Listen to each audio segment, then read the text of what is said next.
नमस्कार, India news देख रहे हैं आप। आपके साथ मैं अभिषेक पांडे। बांग्लादेश में अगले साल फरवरी में आम चुनाव होने वाले हैं। इसकी घोषणा हाल ही में बांग्लादेश में अंतरिम सरकार के मुखिया यूनुस ने की। इस बीच खबर यह है कि चुनाव के दौरान कानून व्यवस्था मजबूत रखने के लिए चुनाव आयोग ने एक नया प्लान तैयार किया। इस बार सेना, नौसेना और वायुसेना को भी कानून व्यवस्था और बलों में शामिल करने का प्रस्ताव तैयार किया गया है और इलेक्शन कमीशन बैठक में आरपीओ में बदलाव का प्रस्ताव मंजूर किया गया। अगर ये प्रस्ताव कानून बन गया तो इन बलों को चुनाव में जिम्मेदारी देने के लिए अलग आदेश की जरूरत नहीं होगी। सेना के जवान भी पुलिस की तरह मतदान केंद्रों पर ड्यूटी कर पाएंगे और बिना वारंट गिरफ्तारी कर सकेंगे। अगर ऐसा हो पाया तो निश्चित तौर पर यूनुस के लिए बड़ा संकट हो सकता है, बड़ा झटका होगा, क्योंकि यूनुस बार बार इस बात पर जोर देते रहे हैं कि चुनाव सम्मानजनक और लोकतांत्रिक तरीके से होना चाहिए, ना कि सेना की ताकत से। इस बीच बड़ी खबर उसका रुख कर लेते हैं। बांग्लादेश को यूनुस को बड़ा झटका, जहां चुनाव को लेकर चुनाव आयोग ने खेला कर दिया है। चुनाव के दौरान कानून व्यवस्था बनाए रखने के लिए ये पूरा प्लान तैयार किया गया है। अगले साल होने वाले चुनाव के लिए चुनाव आयोग का नया प्लान है शांति बनाए रखने के लिए सेना को शामिल करने का प्रस्ताव लाया गया है। ये बड़ी खबर है जो इस बीच निकलकर सामने आ रही है। शांति बनाए रखने के लिए सेना का प्रस्ताव जो है लाया गया है, यानी कि अब सेना के भी एंट्री जो है वो चुनाव के दौरान होगी। सेना की तैनाती जो है वो जो है बूथ वहाँ पर की जाएगी ताकि शांति व्यवस्था कायम रहे और जो स्थितियां हैं वो काबू में रहें। तो ये बड़ी खबर है जो इस बीच निकलकर सामने आ रही है।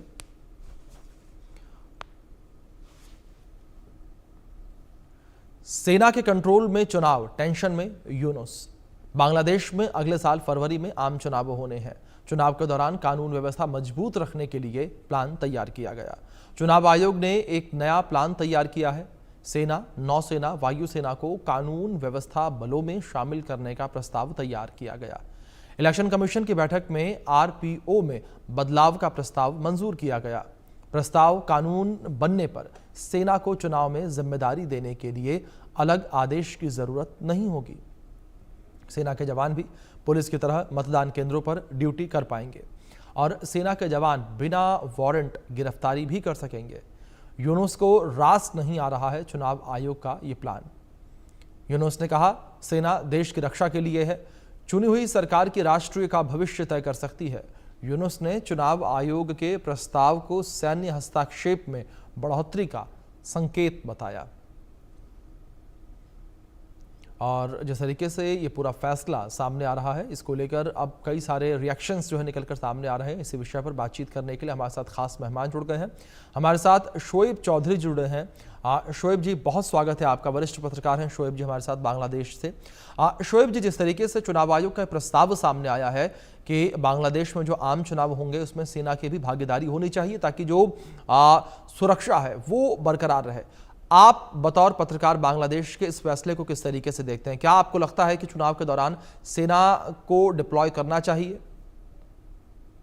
बहुत बहुत धन्यवाद। देखिए, यूनुस को साल तक कोई चुनाव कराने की कोई भी इच्छा नहीं है। मैं कहता रहा लगातार, बिल्कुल, अभी भी कह रहा हूं कि जो अगले साल के जो फरवरी में इलेक्शन की जो बात कर रहा है, ये सिर्फ उनकी एक महा नाटक है। क्यों है नाटक, ये मैं एक्सप्लेन करूंगा आपको। कि यूनुस की जो ये सरकार रेजिम है, ये इंटेरियम है जी। और बांग्लादेश की कॉन्स्टिट्यूशन में, संविधान में कोई इंटेरियम गवर्नमेंट की प्रोविजन है नहीं कि अगर चुनाव करवाना है तो इन्हें केयरटेकर गवर्नमेंट के पास पावर हैंड ओवर करना है और केयरटेकर सरकार ये इलेक्शन करेगा। तो अब तक बांग्लादेश में केयरटेकर सरकार नहीं है। दूसरी तरफ से यूनुस के जो main power house Jamaat Islami, इन लोगों ने कह दी कि इलेक्शन करेगा नहीं, कि लेवल प्लेइंग फील्ड नहीं है। अब तक यूनुस ने उनके जो फैसला खुलासा नहीं किया कि ये इलेक्शन में अवामी लीग को पार्टिसिपेट करने देगा या नहीं देगा। दूसरी तरफ यूनुस के अपने की जो पार्टी है, नेशनल सिटीजन पार्टी, ये लोगों ने कल ही कह दिया है कि अगर फरवरी में चुनाव लड़ाना करना है तो यूनुस को, वो जो लोग मरे गए शेख हसीना जी के जो खिलाफ जो तख्ता पलट में, वो सब के जिंदा वापस लाना पड़ेगा। और उन्होंने और भी कहा, यूनुस के नेशनल सिटीजन पार्टी की टॉप लीडर नसीरुद्दीन पटवारी, इन्होंने कल ही कहा कि ऐसे कोई चुनावी इंतजाम चलता रहेगा तो वो बांग्लादेश कैंटोनमेंट अटैक करेगा, सेना निवास अटैक करेगा, और हमारे जो आर्मी की इंटेलिजेंस है DGFI, इसको डिस्ट्रॉय कर देगा।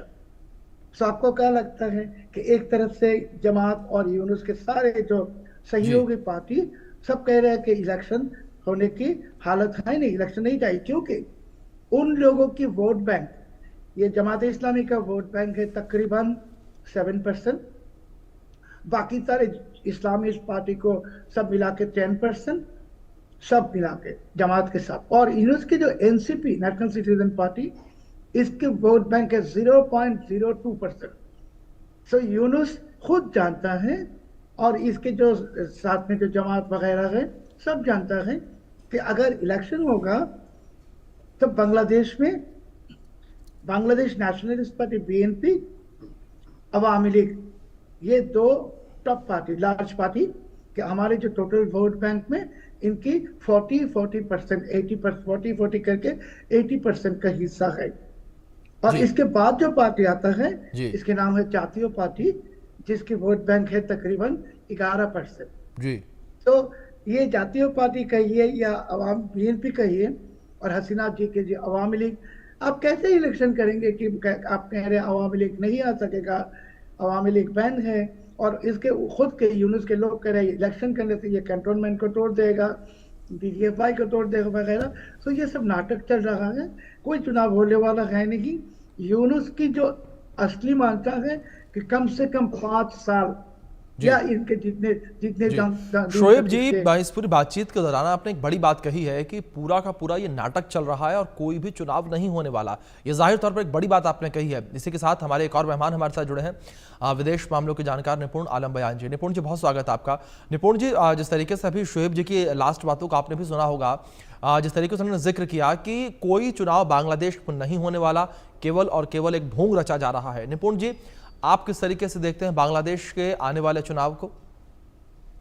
नहीं, देखिए, हमारे जो वरिष्ठ पत्रकार साहब हैं और काफी लंबे समय से मैं शोएब साहब बैठ भी रहा हूँ, उनका जो एनालिसिस है मुझे बड़ा शानदार लगता भी है, और वो बहुत ही तथ्यों के साथ, मैं देख रहा था हर पार्टी का वोट बैंक के हिसाब से वो एनालिसिस करके बता रहे थे, और किस किस पार्टी का क्या क्या स्टैंडर्ड्स को बता रहे थे। तो निश्चित रूप से उनका जो एनालिसिस है वो वाकई में अपने स्तर पर भी बहुत शानदार प्रेजेंटेशन है। मैं उससे उधर तो जाऊंगा नहीं, लेकिन अभी क्या है कि फरवरी में जिस प्रकार से बोला गया है कि हम चुनाव कराएंगे, निश्चित बात है कि वहां पर सभी संगठनों के बीच में, सभी दलों के बीच में बहुत सारे क्या विरोधाभास हैं, उनको सबकी सहमति बना देना। जैसे जो नई नवेली पार्टी वहां पर बनी है, उसका ये कहना कि जितने भी बांग्लादेश से जो शेख हसीना गवर्नमेंट के भागे हुए जो नेता हैं, मंत्री जो भी हैं, उन सबको जीवित लाया जाए बांग्लादेश, और लाने के बाद उनको पनिश किया जाए, तब हम चुनावों की बात करेंगे, इलेक्शंस की बात करेंगे।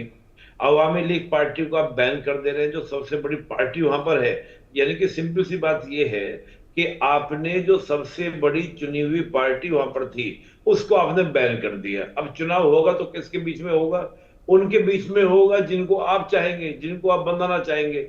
यानी कि सब की सब पार्टी ऐसी जो आपका अवामी लीग के विरोधी है, जिनका जनाधार अवामी लीग से कमजोर है। तो लोकतंत्र की हत्या तो सीधी सीधी यहीं पर आपकी हो जाती है। आप जनता को विकल्प नहीं दे रही अवामी लीग का। आप जब विकल्प इनको देने को तैयार नहीं है, तो इसका मतलब क्या होता है कि आप अपने अकॉर्डिंग ही सरकार को बनाने का प्रयास करेंगे, उसमें कंडीशन सबकी होंगी। अब जो आपका BNP है, जो परंपरागत रूप से अवामी लीग के सामने लड़ती आई है, उसका स्टैंड ये है कि अवामी लीग को शामिल होना चाहिए। तो जो ये मुख्य विरोधाभास हैं, या तमाम तरह हम जो देखें, तो इन विरोधाभास में सबका कॉमन कंसर्न बनाना, आम सहमति बनाना, ये बड़ा टिपिकल सा हो जाता है। और वो भी कौन सरकार बना रही है? जो कॉन्स्टिट्यूशनली नहीं है, जो आपका लेजिटिमेसी रखती नहीं है, वो सरकार आपका क्या कर रही है? इस प्रकार की व्यवस्था को लेकर चलने की बात कर रही है। उसकी लेजिटिमेसी क्या है? जो अभी खुद हमारे अभी पत्रकार साहब ने कहा, बिल्कुल सही बात उन्होंने कही कि वो खुद लेजिटिमेसी रखती है। लेजिटिमेसी दो तरीके से आ सकती है, एक तरीका है तो कॉन्स्टिट्यूशनल प्रोविजन हो या जनता आपको चुने। अगस्त में बैठे हैं, फरवरी में उन्होंने चुनाव की बात कही है, पहले चुनाव कुछ और समय कहा था। स्टार्टिंग में आपको याद होगा अभिषेक जी 3 महीने की कह कराए थे यूनुस की जल्द से जल्द हम चुनाव कराएंगे। पूरा साल बीत गया है और वो भी अगस्त में कह रहे हैं कि अगले साल कराएंगे। इसकी क्या पॉसिबिलिटीज हैं भविष्य में, मुझे लगता नहीं कि पॉसिबिलिटीज होंगे। देखिए एक्चुअली क्या है जी, बांग्लादेश जितना ज्यादा अस्थिर होगा उतना ही ज्यादा ये फायदेमंद होगा पाकिस्तान के लिए और अमेरिका के लिए। बहुत बड़ी बात मैं आपको बोल रहा हूं, अगर ये बांग्लादेश में शेख हसीना जैसी गवर्नमेंट बनती है तो जो किसी के सामने झुकने वाले नहीं, ना चीन के सामने ना ही किसके सामने, अमेरिका के सामने। वो अपने नेशनल इंटरेस्ट में काम कर रही थी। यही बात जो थी नागवार गुजरी अमेरिका को कि ये कैसे भारत को कंट्रोल करना मुश्किल हो रहा है, बांग्लादेश भी अपनी कंडीशंस पे काम करने की बात कर रहा है। इसी वजह से तो मोहम्मद यूनुस को लाया गया। तो मोहम्मद यूनुस के आने के बाद अब बहुत ज्यादा सचेतता कह लीजिए, बहुत ज्यादा सावधानी कह लीजिए, ये बाहरी ताकतें चाहेंगी। और देखिए इस बात से कोई फर्क बांग्लादेश में नहीं पड़ने वाला कि वहां पर डेमोक्रेसी आई है या नहीं आई है। जिस प्रकार की मानसिकता के लोग आज वहां बैठे हुए हैं पावर में, उनका डेमोक्रेसी से कोई लेना देना नहीं है। मोहम्मद यूनुस तो खुद अनडेमोक्रेटिक लीडर है, तो उनको डेमोक्रेसी दोबारा से वहां पर क्या एस्टेब्लिश हो, इसको लेकर क्या चिंता वाली बात है, मुझे लगता नहीं किस तरह के तनाव की बात है। यहां तक कि जो वर्ल्ड के डेमोक्रेटिक लीडर्स हैं, क्या उन्होंने कोई टिप्पणी की? अमेरिका ने टिप्पणी की कि बांग्लादेश में जल्द से चुनाव होने चाहिए, चीन ने कहा जल्द से चुनाव होने चाहिए। मैं तो नहीं मानता, कोई भी ऐसा कुछ नहीं कह रहा है। तो जब इस प्रकार का कोई इंटरनेशनल प्रेशर आपके ऊपर नहीं है, बल्कि जो वर्ल्ड के लीडर्स अपने आपको बोलते हैं वो आपको इनडायरेक्टली आपके साथ में खड़े हैं, तो मोहम्मद यूनुस को क्या जरूरत है चुनाव कराने की? बिल्कुल निपुण जी, ये काफी महत्वपूर्ण बात आपने भी कही है और शायद यही वजह है कि मोहम्मद यूनुस इतने लंबे समय से बांग्लादेश की सत्ता पर काबिज हैं। मैं आप दोनों से रिक्वेस्ट करूंगा, आप दोनों बने रहें मेरे साथ। इस बीच एक और बड़ी खबर है, उसका रुख कर लेते हैं, जहां भारत बांग्लादेश के रिश्तों से जुड़ी हुई ये बड़ी खबर सामने आई है। भारत का बांग्लादेश को बड़ा झटका है, जहां जूट के थैले से लेकर कई चीजों के इंपोर्ट पर प्रतिबंध लगा दिया गया है। बांग्लादेश और भारत के बीच रिश्तों में तनाव बना हुआ है। भारत और बांग्लादेश के बीच जिस तरीके से रिश्ते हैं उसमें तनाव की स्थिति लगातार बरकरार है। भारत बांग्लादेश के रिश्तों से जुड़ी ये बड़ी खबर निकलकर सामने आई है। भारत का बांग्लादेश को बड़ा झटका ये देखने को मिला। और शोएब जी, मैं आपका रुख करना चाहूंगा, क्या इस पूरे प्रतिबंध को इस तरीके से भी देखा जाए कि बांग्लादेश लगातार जो है पाकिस्तान को पनाह दे रहा है, बांग्लादेश के अंदर पाकिस्तानी खुफिया एजेंसी जो है उन्हें जगह दे रहा है बांग्लादेश की धरती पर? अभिषेक भाई, पहले आपको और हमारे आदरणीय निपुण आलम बयान भाई को एक इंफॉर्मेशन भाई के साथ एक इंफॉर्मेशन शेयर करना चाहता हूँ। बिल्कुल। 54 साल इयर्स के बाद पाकिस्तान को मौका मिला जी बांग्लादेश को फिर से पाकिस्तान बनाने के। बिल्कुल। और पाकिस्तान की कठपुतली है यूनुस। आपको लगता है कि पाकिस्तान चुनाव करके फिर से बंगाली के हाथ में बांग्लादेश को छोड़ेगा? और मैंने जो कहा 5 अगस्त जब यूनुस ने ऐलान की इलेक्शन की फरवरी, उसी दिन according to the legal provisions उनकी जो टेन्योर खत्म हो गया। अभी आज अगस्त की 13 तारीख है, आज 5 तारीख से लेकर आज तक यूनुस इलीगल।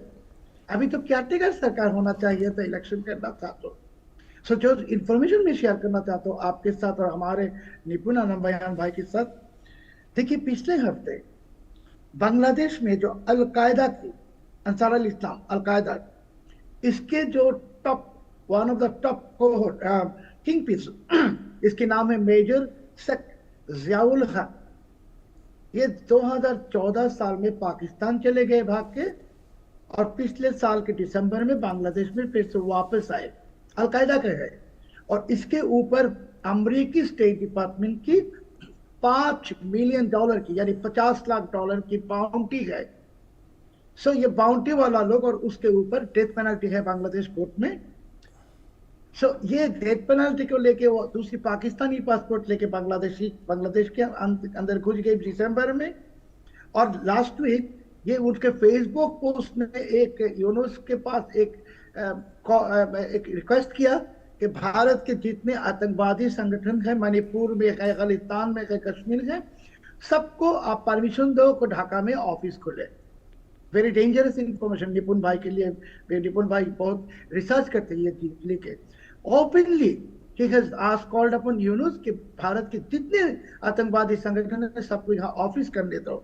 ये है नंबर 1।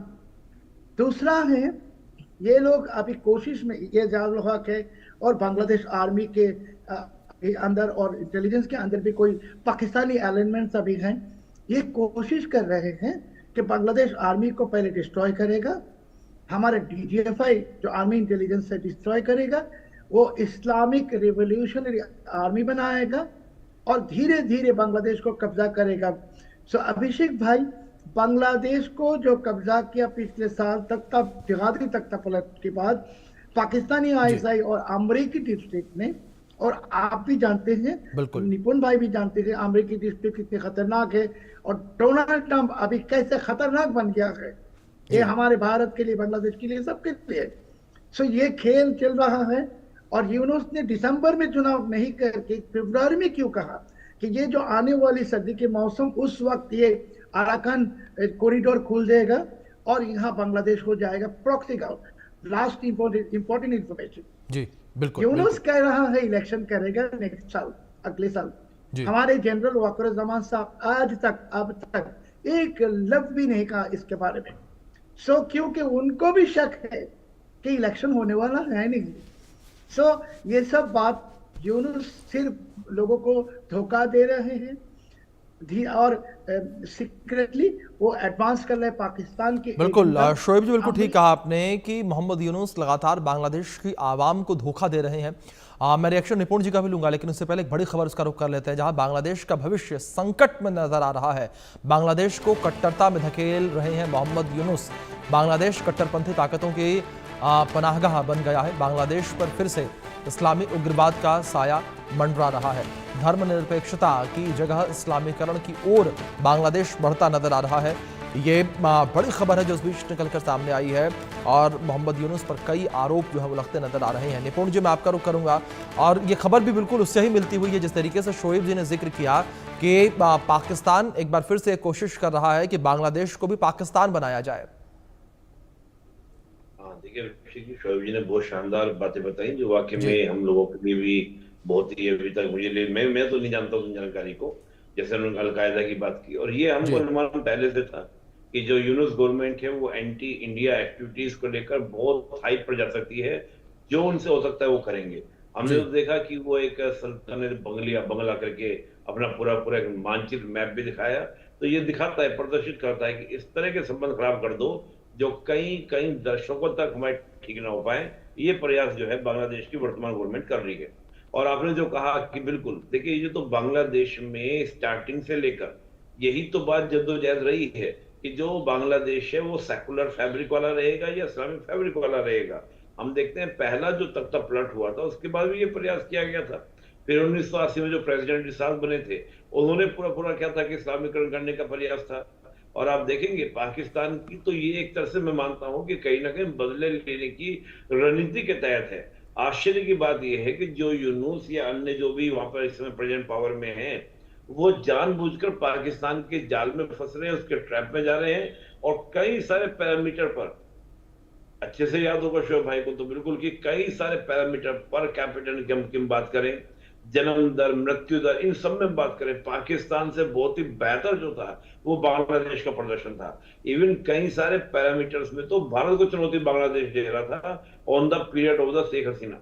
यानी कि शेख हसीना गवर्नमेंट में जो तरक्की देश कर रहा था उसको आप क्या कर रहे हैं, एक फैब्रिक में लाने का प्रयास, वही कट्टरपंथी मानसिकता जो आपके कहां पर है, आपकी पाकिस्तान के अंदर है, जो आप पाकिस्तान के अंदर देख रहे हैं। पाकिस्तान के ना पनपने का मुख्य कारण क्या है, विकसित ना होने का मुख्य कारण क्या है कि एक मानसिकता को लेकर, और वो भी कि हमको भारत का विरोध करना है और इस्लामिक फैब्रिक को रखना है, अपने इतिहास को भूलकर, हिस्ट्री को भूलकर। हम तो देख रहे हैं कि बंगाल के अंदर जो बंगाली नेशनलिज्म है उसको भी हटाकर कहीं ना कहीं उसको अरब से जोड़ने का प्रयास, पाकिस्तान से जोड़ने का प्रयास। ये प्रयास ऐसा है कि जैसे अपनी सारी आइडेंटिटी को भूलकर एक आइडेंटिटी के ऊपर फोकस करने का प्रयास कि हम केवल इस्लाम के हैं। जबकि व्यक्ति क्या होता है, उसकी एक आइडेंटिटी नहीं होती, उसकी बहुत सारी आइडेंटिटी होती है। वो किसी समाज से जुड़ा हुआ है, किसी क्षेत्र से जुड़ा हुआ है, किसी धर्म से जुड़ा हुआ है, किसी जाति से जुड़ा हुआ है। बहुत सारी इसकी आइडेंटिटी होती है, लेकिन एक आइडेंटिटी फोकस करते हैं तो ये जो एक फोकस होता है ये अंतोगत्वा कहीं ना कहीं आपके स्वतः ही विनाश का कारण बनता है। लेकिन मैं ये जरूर कहूंगा भारत के लिए बिल्कुल पूर्ण रूप से चिंतनीय बात है जब भारत 2047 में विकसित राष्ट्र बनने का सपना लेके चल रहा है और लगातार आगे बढ़ता जा रहा है। तो इस तरह की ताकतें कहीं ना कहीं एक डिस्टर्ब एलिमेंट हमारे लिए बनती हैं, और उस तरह का डिस्टर्बेंस जो है जो पाकिस्तान के द्वारा पहलगाम हमला आपको इस बात को प्रमाणित करता है कि जिस कश्मीर में शांति का एस्टेब्लिशमेंट हो रहा था उस हमले के द्वारा कहीं ना कहीं डिस्टर्ब करने का प्रयास। लेकिन मैं तारीफ करता हूं पूरे भारत की कि भारत ने इस पूरी मानसिकता को समझा कि हिंदू मुस्लिम कराने के लिए पाकिस्तान की साजिश है, हमारे यहाँ कोई राइट्स नहीं हुआ, हमारे यहाँ कोई दंगे नहीं हुए। रीजन हम जानते हैं कि साजिशन कौन कितना कर रहा है, तो ये तो मजबूती है, लेकिन आवश्यकता है कि इस तरह की आवाजों को और देखा जाए। और जैसे शोएब भाई ने जानकारी दी अलकायदा को लेकर, ये निश्चित रूप से बहुत चिंतनीय बात है कि अगर अलकायदा जिसका अरब में कोई मौजूद नहीं रहा है लगातार वो प्रयास कर रहा है कि साउथ एशिया के अंदर आया जाए और बांग्लादेश उसको शरण देने का या उसको तैयार करने का प्रयास कर रहा है, उसको स्पेस दे रहा है, तो मुझे तो लगता है कि वर्ल्ड की कम्युनिटी के सामने उनको बात को उठानी चाहिए कि ओसामा बिन लादेन के नेतृत्व में बना संगठन आज बांग्लादेश को क्या दे रहा है, संरक्षण दे रहा है। लेकिन कमाल की बात ये भी तो है ना अभिषेक जी, पाकिस्तान को जानने के बाद भी कि पाकिस्तान कैसा है, अमेरिका आजकल उस गल है ना गल बगलिया कर रहा है उसको, मतलब जो वो कह दे। बलूचिस्तान में जो बीएलए अपनी आजादी के लिए संघर्ष कर रहा है उसको आतंकवादी संगठन अमेरिका बोल रहा है। तो ये भी एक दोहरा चरित्र जो है दुनिया के सामने आ रहा है कि किस तरह के दोहरे मापदंड ये दो देश रखते हैं और किस तरह से एक दूसरे देश को सपोर्ट करते हैं। ये निश्चित रूप से विश्व समुदाय को देखना भी चाहिए। जी बिल्कुल। शोएब जी, दूसरी ओर अगर आर्मी की भूमिका को लेकर जिस तरीके से बातें निकलकर सामने आई हैं कि चुनाव में आर्मी को भी शामिल किया जाएगा, तो ऐसे में बातें ये भी निकलकर सामने आती है कि बांग्लादेश के जो आर्मी चीफ हैं वो चीज़ों को लेकर काफ़ी कह सकते हैं कि पॉजिटिव तरीके से सोचते हैं। उनका ये कहना कि चीज़ें जो व्यवस्थित हों, और ऐसे में अगर आर्मी की इन्वॉल्वमेंट होती है तो क्या आपको लगता है कि बांग्लादेश में स्थितियाँ सुधरती नजर आएंगी, या आपको लगता है कि बांग्लादेश में जो स्थिति इस वक्त बनी हुई है वो अब सुधरना मुश्किल है? पिछले साल जो चल रहा है जी, ये अमेरिकी डीप स्टेट की जो उन्होंने जो इराक में जो किया वैसी सेम टेम्पलेट इराक में भी सो कॉल्ड गवर्नमेंट में सब फॉरेन कंट्री से बुलाया सबको, और ये एनजीओ वाले थे। बांग्लादेश में भी यूनुस के सब जितने हैं they are from foreign countries, they are NGO leaders. दूसरी बात जो आपने वक़ार-ए-ज़मान साहब के बारे में कहा, आर्मी के बारे में, देखिए पिछले साल 5 अगस्त वक़ार-ए-ज़मान साहब ने एड्रेस टू द नेशन में कहा कि उनके ऊपर भरोसे रखने के लिए 5 अगस्त जिस दिन हसीना थी चले गई, मगर अभी यूनुस ने जो चुनाव की ऐलान की वक़ार-ए-ज़मान साहब ने एक भी स्टेटमेंट नहीं दिया कि he is welcoming this, because वो जानते हैं कि इलेक्शन होने वाला है नहीं, मगर क्या होने वाला है ये तो जानना जरूरी है हमारे सबके लिए कि पाकिस्तानी आहिस्ता कह दिया कि अगले दफा जब भारत के ऊपर अटैक होगा तो ईस्टर्न फ्रंट से होगा। Pakistan is taking preparations for attacking India, a series of terrorist attacks using Bangladeshi land. I'm saying it on record. Al Qaeda is in Bangladesh now. Islamic State is in Bangladesh now. ये हमारे कोई फालतू बात नहीं है, on based on specific information मैं कह रहा हूँ। ये सब आ गई अल कायदा, इस्लामिक स्टेट और पाकिस्तान के लश्कर तैयबा और बहुत सारे आतंकवादी संगठन।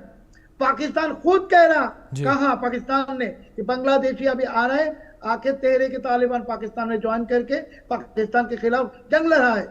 सो ये क्या हो गया, मिलजुल के पाकिस्तान, यूएस डीप स्टेट सब मिलजुल के बांग्लादेश को बना देगा एक डेंजरस प्लेस, जो भारत के लिए, भारत की नेशनल सिक्योरिटी के लिए और ये पूरे रीजन की नेशनल सिक्योरिटी के लिए डेंजरस खतरा बनेगा।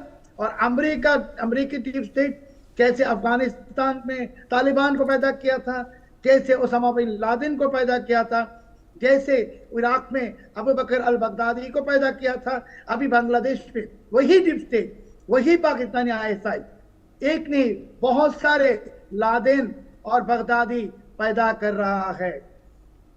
जी बिल्कुल बिल्कुल शोएब जी निपुण जी, जिस तरीके से आप दोनों से बातचीत हुई और साफ तौर पर समझा जाए कि बांग्लादेश में जो स्थितियां इस वक्त बनती नजर आ रही हैं, उन्हें देखकर यही लग रहा है कि स्थिति का सुधर पाना काफी मुश्किल है। लेकिन अब देखने वाली बात यहां पर यह होगी कि आम चुनाव किस तरीके से बांग्लादेश में करवाए जाते हैं। फिलहाल आप दोनों मेहमानों का बहुत शुक्रिया जुड़ने के लिए, अपना कीमती वक्त इंडिया न्यूज को देने के लिए। वक्त एक छोटे से ब्रेक का है, बने रहें इंडिया न्यूज के साथ।